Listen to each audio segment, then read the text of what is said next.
கொன்றொழித்து எங்கள் தாய் நிலத்தை தனதாக்கி கொண்டு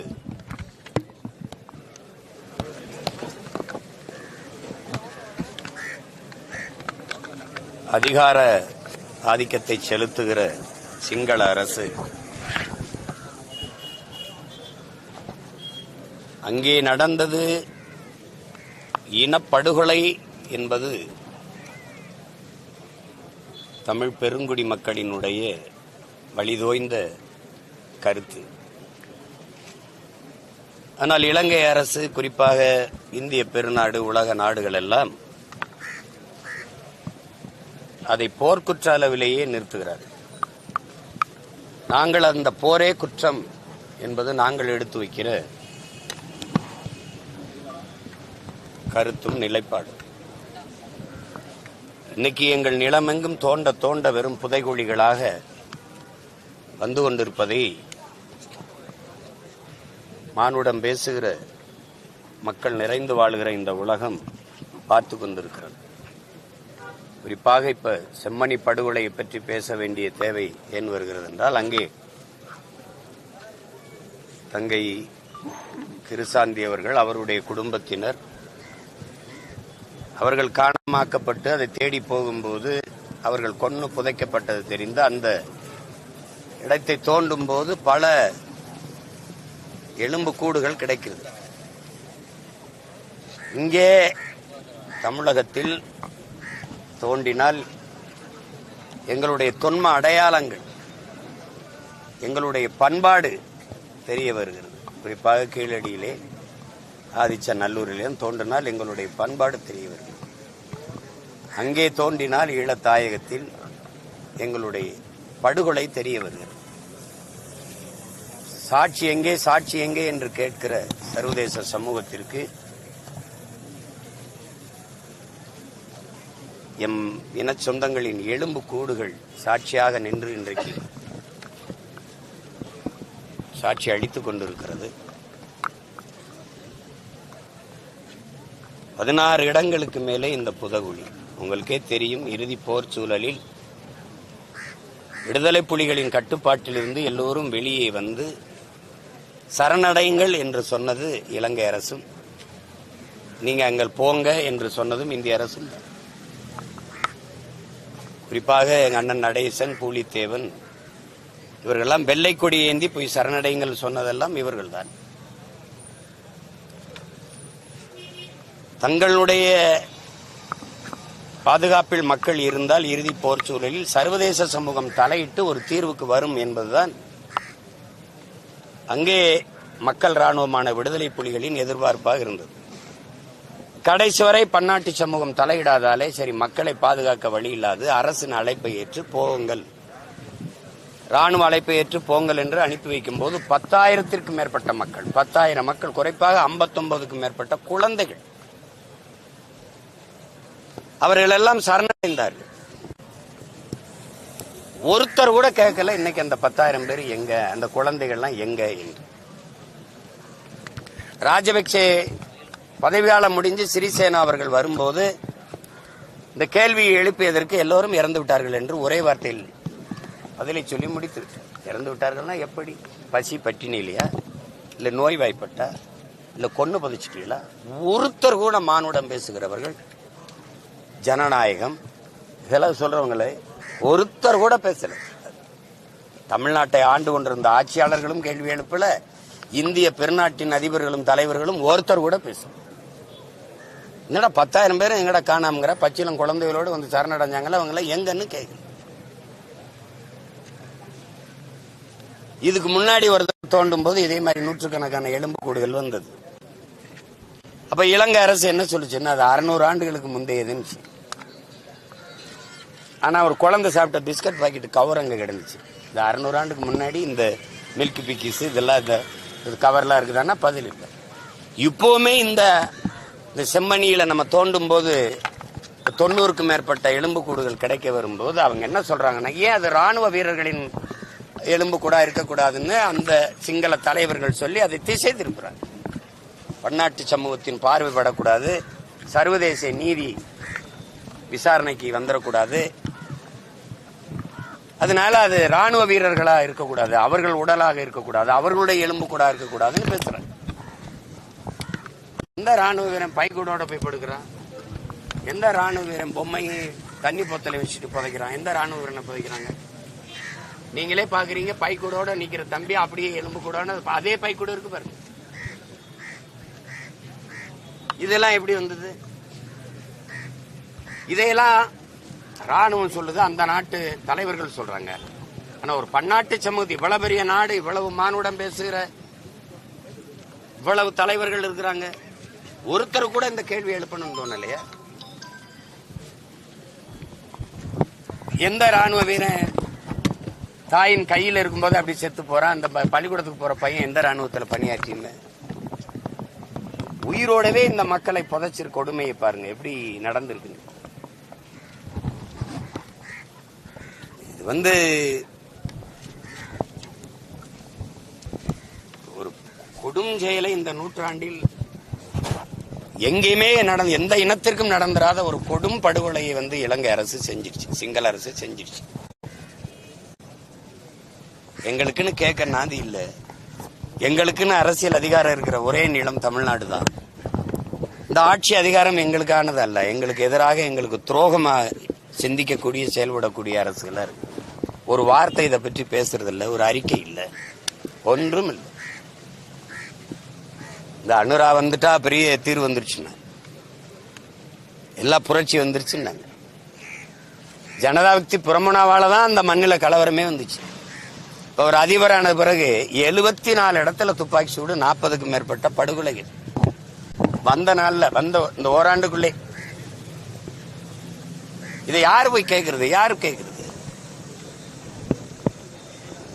சரி, நாங்க விடுங்க, அந்த நாட்டு மக்கள் விடுங்க, எங்கள் இன மக்கள், எங்க சொந்தங்கள் அந்த நாட்டு மக்கள். இந்த நாட்டு மீனவனை சிறைபிடிக்கிறதுக்கோ இல்ல இந்த நாட்டு மீனவனை சுட்டுக் கொள்றதுக்கோ இங்க என்ன கேள்வி இருக்குது? என்ன நீதி இருக்கு? என்ன நியாயம் இருக்குது? யாரை கட்டுறா படக பரிச்சை ஏழை விடுறான்னு கேட்கறதுக்கு ஒரு துப்பு இல்ல. அவனுக்கு போர்க்கப்பல் பரிசு, ராணுவ பயிற்சி பரிசு, கடன், வட்டிலா கடன் கொடுக்கறது, அவனுக்கு வர்த்தக ஒப்பந்தம், தொழில் ஒப்பந்தம். ஒரு சர்வதேச நாடு இலங்கைக்கு ஒரு அழுத்தம் கொடுக்க, ஒரு மனிதாபிமான, அது ஒரு இனப்படுகொலை செய்த நாடு, பல லட்சக்கணக்கான மக்களை கொன்று புதைச்ச நாடு, தமிழ் மக்களின் ரத்தம் தோய்ந்த பூமி, துடிக்க துடிக்க பச்சிளம் குழந்தைகளை, கர்ப்பிணி பெண்களை, வயது முதிர்ந்தவர்களை கொன்று குவித்த நாடு. அந்த நாட்டுக்கு மானுடம் பேசுகிற எந்த மனிதனும் காலடி தடமும் படக்கூடாது, அங்க சுற்றுலாவுக்கு போகாதீங்கன்னு ஒரு நாடு சொல்லுமா? இந்திய நாடு சொல்லுமா? இல்ல தமிழ்நாடாவது சொல்லுமா? அப்ப இது எங்களுக்கு இன்னைக்கு எங்களுக்கு நாதி இல்லை, கேட்க யாரும் இல்லை. ஆனால் ஒரு நாள் உலகெங்கும் பரவி வாழக்கூடிய தமிழ் சமூக மக்கள் எழுந்து ஒரு குடையின் கீழே வலிமையான அரசியலாக நாங்கள் நிமிர்வோம். அன்னைக்கு இந்த சாட்சியங்கள் எல்லாம் அன்னைக்கு பேசாம என்ன பண்ணிட்டு இருந்தீங்கன்னு கேட்பான்ல ஒருத்தன். அன்னைக்கு தாண்டா வீதியில் நின்று கத்தனம்டா, சான்றுகளோட கதறனம்டா, நீங்க எங்கடா போனீங்க கேட்காமன்னு கேட்கறதுக்கு ஒரு சான்று வேணும்ல. அதுக்கு தான் இந்த போராட்டம், அதுக்குதான் இந்த போராட்டம். அன்னைக்கு சட்டசபையில் அம்மையார் ஜெயலலிதா அவர்கள் முதலமைச்சராக இருக்கும்போது இலங்கையில் நடந்தது இனப்படுகொலை தான், ராஜபக்சே, கோத்தபாயெல்லாம் போர் குற்றவாளி, அவர்களை பன்னாட்டு நீதிமன்றத்தில் நிறுத்தி விசாரிக்க வேண்டும் என்று பதிவு செய்தது எங்களுக்கு வருங்காலத்தில் ஒரு ஆவணம். அன்னைக்கு இருந்த அரசு பாரா சட்டசபையில் தீர்மானம் போட்டிருக்குன்னு.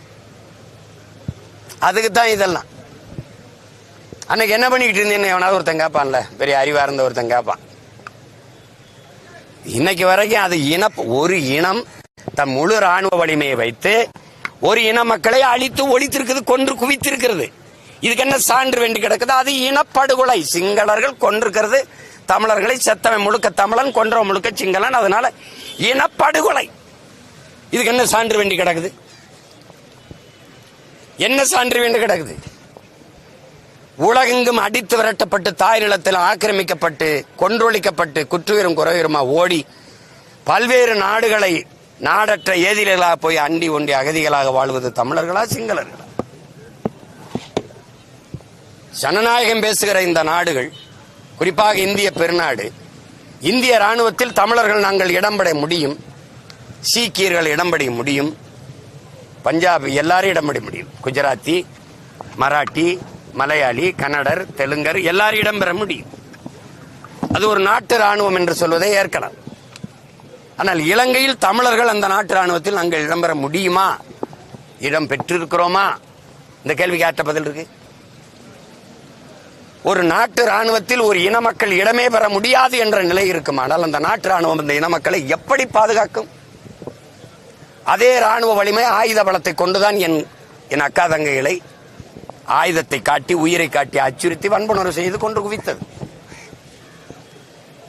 தொண்டை குழிக்குள் கொண்டு துப்பாக்கி செலுத்திட்டு உனக்கு உயிர் வேணுமா உரிமை வேணுமா எவன் உரிமை வேணும்னு சொல்லுவான்? இது எந்த மாதிரி அணுகுமுறை?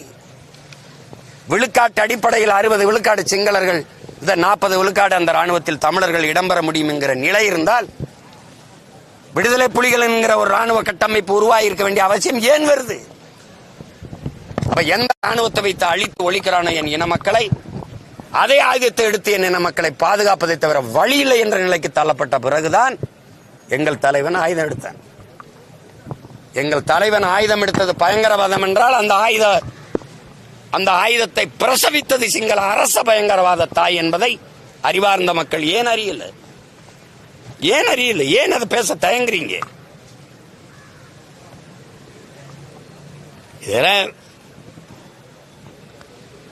இத பன்னாட்டு சமூகம் கவனத்தில் எடுக்கணும். தலையிடற்ற ஒரு நீதி விசாரணை கொண்டு வரணும். ஆனால் நீங்க என்ன சொல்றீங்க? அங்க நடந்தது இனப்படுகொலை தான், அதுக்கு அந்த நாட்டு அரசே ஒரு நீதி விசாரணை நடத்தி கொள்ளலாம்ங்கிறீங்க.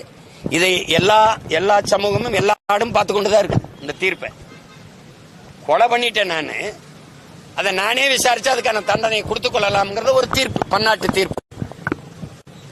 எவன் கொன்று குவிச்சானோ அது போர் குற்றம். அதுக்கு விசாரணை நீயே பண்ணிக்கப்பான்னா என்ன விசாரணை நடக்கும்? என்ன விசாரணை நடக்கும்? யார் விசாரிப்பா?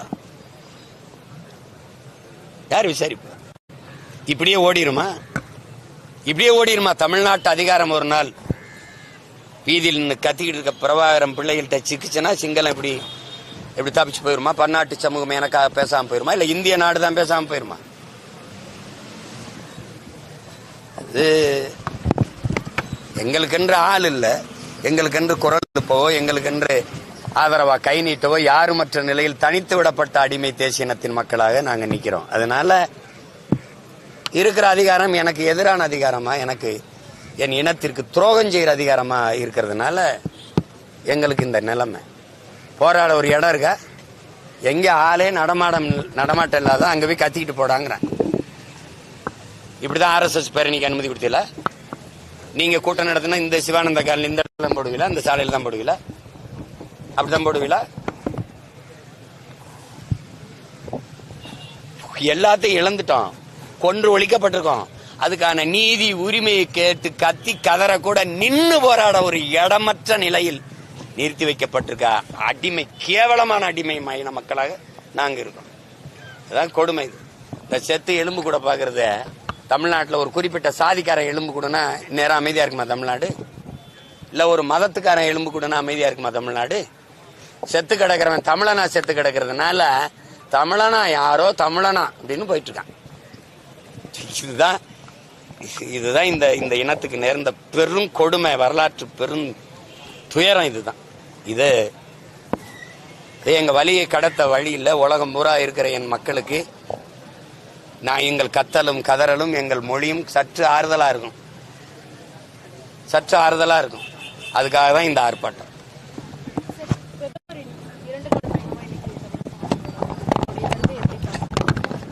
அது ஒரு வருகை, அவ்வளவுதான். அதை போய் நான் என்ன பாக்குறது?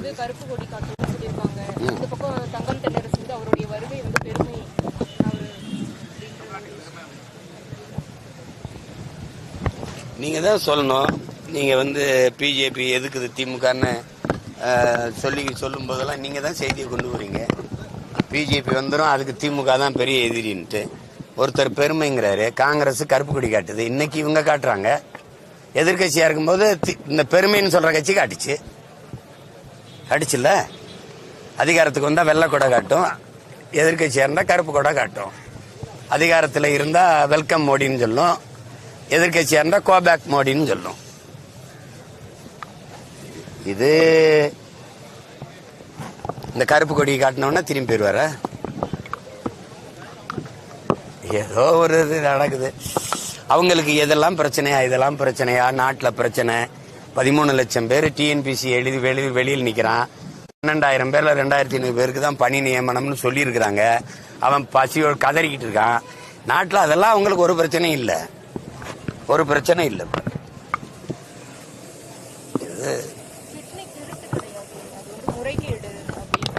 இது ஒன்றும் புதுசு இல்லையே. அவர் பொய் பேசுறாருன்னு சொல்லாதீங்க, உண்மைக்கு புறம்பா பேசுறாருன்னு சொல்லுங்கன்னு சொன்னவங்க தானே அவங்க. அவர் பேசுறது பொய்ன்னு எப்படி சொல்றீங்க? உண்மைக்கு புறம்பா பேசுறாரு. அவர் அந்த பெண்ணை கற்பழிச்சிட்டா அப்படியான்னு சொல்றீங்க? அவர் உடல் இச்சையை தீர்த்து கொண்டார், அப்படிதான் நீங்க சொல்லணும். மாண்புமிகு நிதியமைச்சர் நமக்கு என்ன சொன்னாங்க? 9,000 கோடியோட விஜய் மல்லையா ஓடி போயிட்டான், 16,000 கோடியோட நீரவ் மோடி ஓடி போயிட்டான், 6,000 கோடியோட லலித் மோடி ஓடி போயிட்டான், இப்படி பண்ணிட்டாங்களேன்னு கேட்டதுக்கு அவங்க என்ன சொன்னாங்க? அப்படிலாம் சொன்னாதீங்க, ஏமாற்றிட்டு ஓடி போய் விட்டார்கள் என்று சொல்லாதீர்கள், முதலீடு செய்து தோற்று போனார்கள் என்று சொல்லுங்கள். நான் கேட்டேன், அம்மா எனக்கு ஒரு 1000 கோடி கொடுங்கம்மா, நானும் முதலீடு செஞ்சு தோற்று போறேன்னு கூட சொன்னேன். அது மாதிரி இது திருட்டுன்னு எப்படி சொல்லுவீங்க? ஒரு எப்படி சொல்றது, முறைகேடு. முறைகேடு நீங்க அப்படிதான் சொல்லணும், முறைகேடு அப்படிதான் சொல்லணும். இதெல்லாம் புதுசா இந்த மாதிரி இவங்க பேசி இப்படியே மக்களை ஏமாற்றி அதை என்கிட்ட போய் கேட்குறீங்க. எதையாவது நீங்க தான் மக்கள்கிட்ட ஒரு விழிப்புணர்வை ஏற்படுத்தணும். இப்படி இந்த மாதிரி இருக்குடா அந்த நிலைமைன்னு. நீங்க அதை விட்டுருவிய. இவர் முன்வாரி இவருக்கு 58 விழுக்காடு போடுறாங்க, இவருக்கு 78 விழுக்காடு. நீங்க சொல்றத பார்த்தா தமிழ்நாட்டில் உங்க கருத்து கணிப்படி 200 விழுக்காடு வாக்குப்பதிவாகணும். ஒவ்வொருத்தருக்கு 70 இருக்குன்றீங்க, 50 இருக்குன்றீங்க, 60 இருக்குன்றீங்க.